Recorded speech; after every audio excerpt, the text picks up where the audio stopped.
Akashvani Kolkata FM gold প্রচার তরঙ্গে খবর পড়ছি সংযুক্তা সিংহ। বিশেষ খবর, টি-20 বিশ্বকাপ জয়ী ভারতীয় দল আজ দেশে ফিরে প্রধানমন্ত্রীর সঙ্গে দেখা করেছেন। মুম্বাইতে আজই হবে বিজয় মিছিল ও সংবর্ধনা অনুষ্ঠান। আস্তানায় চীনা বিদেশমন্ত্রীর সঙ্গে বৈঠকে সীমান্ত এলাকায় বকেয়া সমস্যাগুলির আশু সমাধান নিয়ে আলোচনা করেছেন বিদেশমন্ত্রী ড এস জয়শঙ্কর। নীতি আয়োগের উদ্যোগে আজ থেকে সারা দেশে শুরু হচ্ছে সম্পূর্ণতা অভিযান। আড়িয়াদহে মা ও ছেলেকে রাস্তায় ফেলে পেটানোর ঘটনায় মূল অভিযুক্ত জয়ন্ত সিংকে গ্রেপ্তার করেছে পুলিশ। অন্যদিকে চোপড়া কাণ্ডে ধরা পড়েছে আরও দুজন। বর্ষা শুরু হতে না হতেই রাজ্যে ডেঙ্গু আক্রান্তের সংখ্যা ঊর্ধ্বমুখী। আসছি বিস্তারিত খবরে। প্রধানমন্ত্রী নরেন্দ্র মোদী আজ টি-20 বিশ্বজয়ী ভারতীয় ক্রিকেট দলের সঙ্গে সাক্ষাৎ করেছেন। সকালে জাতীয় রাজধানীর 7 নম্বর লোক কল্যাণ মার্গে প্রধানমন্ত্রীর বাসভবনে গিয়ে ভারতীয় দল তাঁর সঙ্গে দেখা করে। কেন্দ্রীয় ক্রীড়ামন্ত্রী মনসুখ মান্ডভিয়া ভারতীয় দলকে স্বাগত জানিয়ে বলেছেন, সারা দেশ বার্বাডোসের মাটিতে যারা দেশের তিরঙ্গা উড়িয়ে এসেছেন তাদের স্বাগত জানাতে অধীর আগ্রহে অপেক্ষা করছে। বিসিসিআই সহসভাপতি রাজীব শুক্লা এই জয়ের সমস্ত কৃতিত্ব দিয়েছেন খেলোয়াড়, টিম ম্যানেজমেন্ট এবং বিসিসিআই আধিকারিকদের। প্রধানমন্ত্রীর সঙ্গে সাক্ষাতের পর ভারতীয় দল মুম্বাই উড়ে যাবে।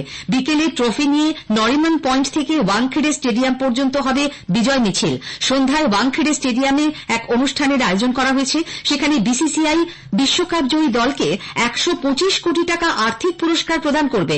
অধিনায়ক রোহিত শর্মা সবাইকে বিজয় যাত্রায় সামিল হওয়ার আহ্বান জানিয়েছেন। উল্লেখ্য, আজ সকালেই বিশেষ বিমানে বার্বাডোস থেকে টিম ইন্ডিয়া দিল্লি এসে পৌঁছয়। তাদের স্বাগত জানাতে বিমানবন্দরের বাইরে বিপুল সংখ্যক ভক্ত ভিড় জমিয়েছিলেন।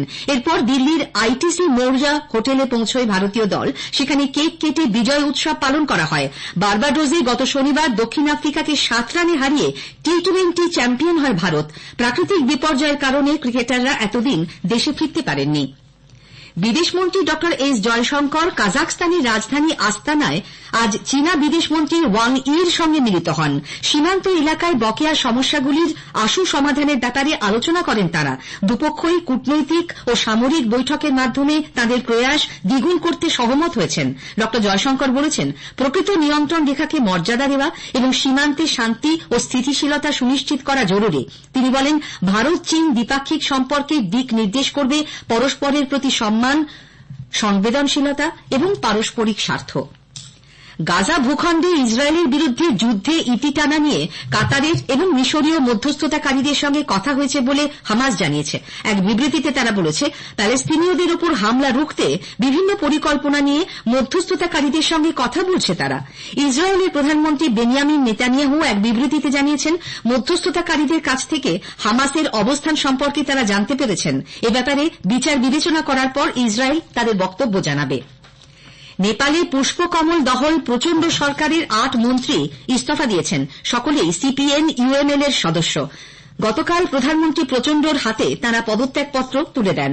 দলের চেয়ারপারসন কেপি শর্মা ওলি দলের মন্ত্রীদের সরকার থেকে ইস্তফা দেওয়ার নির্দেশ দেওয়ার পরই এই পদক্ষেপ বলে জানা গেছে। প্রধানমন্ত্রী পদে প্রচণ্ডকে ইস্তফা দেবার আহ্বান জানিয়েছেন ওলি। নীতি আয়োগ সারা দেশে সম্পূর্ণতা অভিযানের আয়োজন করেছে। 3 মাসব্যাপী এই অভিযান চলবে 30 সেপ্টেম্বর পর্যন্ত। উচ্চাকাঙ্ক্ষী জেলা এবং উচ্চাকাঙ্ক্ষী ব্লক কর্মসূচির আওতায় 112টি জেলা ও 500টি ব্লকে এই অভিযান চলবে। স্বাস্থ্য, কৃষি, শিক্ষা ও পরিকাঠামোর উন্নয়নই এর মূল লক্ষ্য।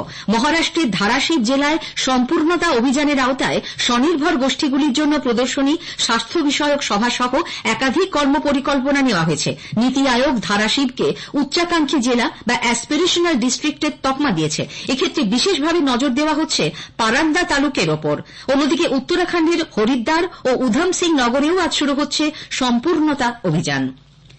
নিট ইউজিসি নেট সহ একাধিক প্রবেশিকা পরীক্ষা স্বচ্ছভাবে পরিচালনায় কেন্দ্রীয় সরকার দায়বদ্ধ। সাম্প্রতিক প্রশ্ন ফাঁস ঘটনায় চক্রান্তকারীদের সাজা দিতে কাজ চালাচ্ছে তদন্তকারী সংস্থা। এ বিষয়ে আজ শুনবেন একটি বিশেষ আলোচনা, পরীক্ষা ব্যবস্থায় স্বচ্ছতা। প্রযুক্তিবিদ ও অর্থনৈতিক বিশ্লেষক সুদীপ্ত গুহর সঙ্গে কথা বলেছেন কল্যাণ লাহা। আকাশবাণী কলকাতার সংবাদ বিভাগ প্রযোজিত এই অনুষ্ঠানটি শোনা যাবে আজ রাত 8টায় গীতাঞ্জলি ও 107 মেগাহার্টজ প্রচার তরঙ্গে এবং ডিটিএইচ বাংলায়।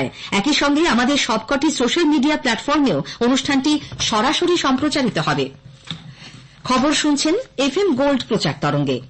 উত্তর 24 পরগনার আড়িয়াদহে মা ও তাঁর কলেজ পড়ুয়া ছেলেকে রাস্তায় ফেলে বেধড়ক মারধরের ঘটনায় মূল অভিযুক্ত জয়ন্ত সিংকে বেলঘরিয়া থানার পুলিশ গ্রেপ্তার করেছে। তৃণমূল কংগ্রেস ঘনিষ্ঠ হিসেবে পরিচিত এই দুষ্কৃতীকে আজ সকালে বোন হুগলিতে আইএসআই এর সামনে থেকে ধরা হয়। এই নিয়ে গত রবিবার রাতের ওই ঘটনায় 9 জনকে গ্রেপ্তার করা হল। জানা গেছে, সায়নদীপ পাঁজা নামে ওই কলেজ পড়ুয়া এবং স্থানীয় যুবক প্রীতম কাহারের ঝামেলা চলছিল। এরই জেরে জয়ন্ত ও তার দলবল হকি স্টিক, উইকেট, থানিক নিয়ে সায়নদীপের ওপর চড়াও হয়। বাধা দিতে গিয়ে প্রহৃত হন সায়নের মাও। দুজনেই বেসরকারি নার্সিংহোমে চিকিৎসাধীন। চোপড়া কাণ্ডে আরও 2 জনকে গ্রেপ্তার করেছে পুলিশ। ধৃত আব্দুল রউফ ও তাহেরুল ইসলাম লক্ষ্মীপুর এলাকার বাসিন্দা। আজ তাদের আদালতে তোলা হচ্ছে। এই নিয়ে ওই ঘটনায় গ্রেপ্তার হল 4 জন। চোপড়া কাণ্ডে তৃণমূল কংগ্রেস বিধায়ক হামিদুর রহমানকে শোকজ লোক দেখানো নাটক বলে অভিযোগ করেছেন প্রদেশ কংগ্রেস সভাপতি অধীর রঞ্জন চৌধুরী। তিনি বলেছেন, মূল ঘটনাটিকে মুখ্যমন্ত্রী ও তাঁর দল আড়াল করার চেষ্টা করছেন। তবে চোপড়ার ঘটনায় পুলিশ উপযুক্ত ব্যবস্থা নিয়েছে বলে তৃণমূল কংগ্রেস নেতা কুণাল ঘোষ মন্তব্য করেছেন। বিরোধীদের ভূমিকার কড়া সমালোচনা করেছেন তিনি। আগেই চোপড়ায় সালিশি সভা বসিয়ে যুগলকে মারধরের ঘটনায় মূল অভিযুক্ত গ্রেপ্তার হয়। ধরা পড়ে দিঘলগাঁও এলাকার নাককাঠি এলাকার বাসিন্দা আমিরুল ইসলামও। গণপিটুনি আটকাতে রাজ্য সরকার জেলাগুলির উদ্দেশ্যে একগুচ্ছ নির্দেশিকা জারি করেছে। রাজ্যের এডিজি আইনশৃঙ্খলা মনোজ বর্মা গতকাল সমস্ত জেলার police super, rail police super, police commissioner সহ পদস্থ আধিকারিকদের প্রতি এই নির্দেশিকা জারি করেছেন। বলা হয়েছে, গত কয়েক সপ্তাহ ধরে রাজ্য জুড়ে গণপ্রহারের প্রবণতা দেখা যাচ্ছে। তাতে হাতে আইন তুলে নেবার এই প্রবণতা কোনোভাবেই বরদাস্ত করা হবে না। প্রতিটি থানার পুলিশকে এ ব্যাপারে আরও সক্রিয় হতে এবং সিভিক ভলান্টিয়ার ও ভিলেজ পুলিশকে আরও সক্রিয়ভাবে কাজে লাগানোর নির্দেশ দেওয়া হয়েছে। পুরুলিয়া, নিতুড়িয়া, দুব্বেশ্বরী, কলিয়ারি ঘিরে বিক্ষোভ দেখাচ্ছেন এলাকার বিভিন্ন গ্রামের শতাধিক মানুষ। বন্ধ করে দেওয়া হয়েছে কয়লা উৎপাদনের কাজ। জমিহারা কমিটির অভিযোগ, ইসিএল কর্তৃপক্ষ তাদের কাছ থেকে 23 একর জমি নিলেও কোনো ক্ষতিপূরণ দেয়নি, জমি রেজিস্ট্রিও করেনি, অথচ সেখান থেকে অবাধে কয়লা তোলা হচ্ছে। বর্ষা শুরু হতে না হতেই রাজ্যে ডেঙ্গু আক্রান্তের সংখ্যা ঊর্ধ্বমুখী। স্বাস্থ্য দপ্তর সূত্রে জানা গেছে, বাংলায় চলতি বছরে এ পর্যন্ত মোট ডেঙ্গু আক্রান্তের সংখ্যা দাঁড়িয়েছে প্রায় 1400। এপ্রিল মাস পর্যন্ত এই সংখ্যা ছিল 674। স্বাস্থ্য দপ্তরের তথ্য অনুযায়ী গত এক সপ্তাহে আক্রান্ত হয়েছেন 129 জন। রাজ্যের 16টি জেলায় ডেঙ্গু ছড়িয়েছে। উত্তর 24 পরগনা, মালদা, মুর্শিদাবাদ, হুগলি এবং কলকাতায় আক্রান্তের সংখ্যা সবচেয়ে বেশি। এই 5 জেলাতেই আক্রান্তের সংখ্যা 100 ছাড়িয়েছে। শীর্ষে থাকা উত্তর 24 পরগনায় ডেঙ্গুতে আক্রান্ত হয়েছেন 176 জন। দ্বিতীয় স্থানে রয়েছে মালদা, আক্রান্তের সংখ্যা 174। এছাড়া মুর্শিদাবাদে 153 ও কলকাতায় এখনো পর্যন্ত 113 জন আক্রান্ত হয়েছেন। ভারতের প্রিয়াংশু রাজাওয়াত কানাডা ওপেন ব্যাডমিন্টনে পুরুষদের সিঙ্গলসে প্রাক কোয়ার্টার ফাইনালে উঠেছেন। অষ্টম বাছাই রাজাওয়াত গতকাল ডেনমার্কের রাসমুস জেনকেকে 17-21, 21-16, 21-14 হারিয়ে দেন। মহিলাদের সিঙ্গলসে অনুপমা উপাধ্যায় 21-11, 21-11 আয়ারল্যান্ডের রাসেল দারাককে হারিয়ে রাউন্ড অফ 16-এ পৌঁছেছেন। তানিয়া হেমন্ত কানাডার জ্যাকি ডেন্টকে 21-13, 20-22, 21-14 হারিয়ে দেন। মিক্সড ডাবলসে রোহন কাপুর ও শিবানী রুধভিকা গাড্ডে জুটি স্বদেশীয় তরুণ কোনা ও শ্রীকৃষ্ণ প্রিয়া কুদারাভাল্লি জুটিকে 21-9, 21-9 হারিয়ে প্রাক কোয়ার্টার ফাইনালে পৌঁছেছেন। ভারতীয় জুটি তৃষা জলি ও গায়ত্রী গোপীচাঁদ মহিলাদের ডাবলসের রাউন্ড অফ 16-এ আজ ডেনমার্কের জুটির মুখোমুখি হবেন। উইম্বলডন টেনিসে গতবারের চ্যাম্পিয়ন কার্লোস আলকারাজ পুরুষদের সিঙ্গলসের 3য় রাউন্ডে উঠেছেন।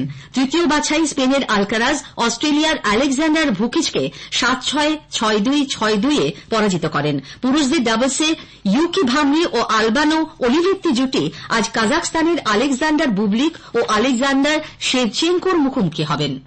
শেষ করার আগে খবরের বিশেষ অংশ আরেকবার। টি-20 বিশ্বকাপ জয়ী ভারতীয় দল আজ দেশে ফিরে প্রধানমন্ত্রীর সঙ্গে দেখা করেছে। মুম্বাইতে আজই হবে বিজয় মিছিল ও সম্বর্ধনা অনুষ্ঠান। আস্তানায় চীনা বিদেশমন্ত্রীর সঙ্গে বৈঠকে সীমান্ত এলাকায় বকেয়া সমস্যাগুলির আশু সমাধান নিয়ে আলোচনা করেছেন বিদেশমন্ত্রী ড এস জয়শঙ্কর। আড়িয়াদহে মা ও ছেলেকে রাস্তায় ফেলে পেটানোর ঘটনায় মূল অভিযুক্ত জয়ন্ত সিংকে পুলিশ গ্রেপ্তার করেছে। চোপড়া কাণ্ডে ধরা পড়েছে আরও 2 জন। খবর শেষ হল।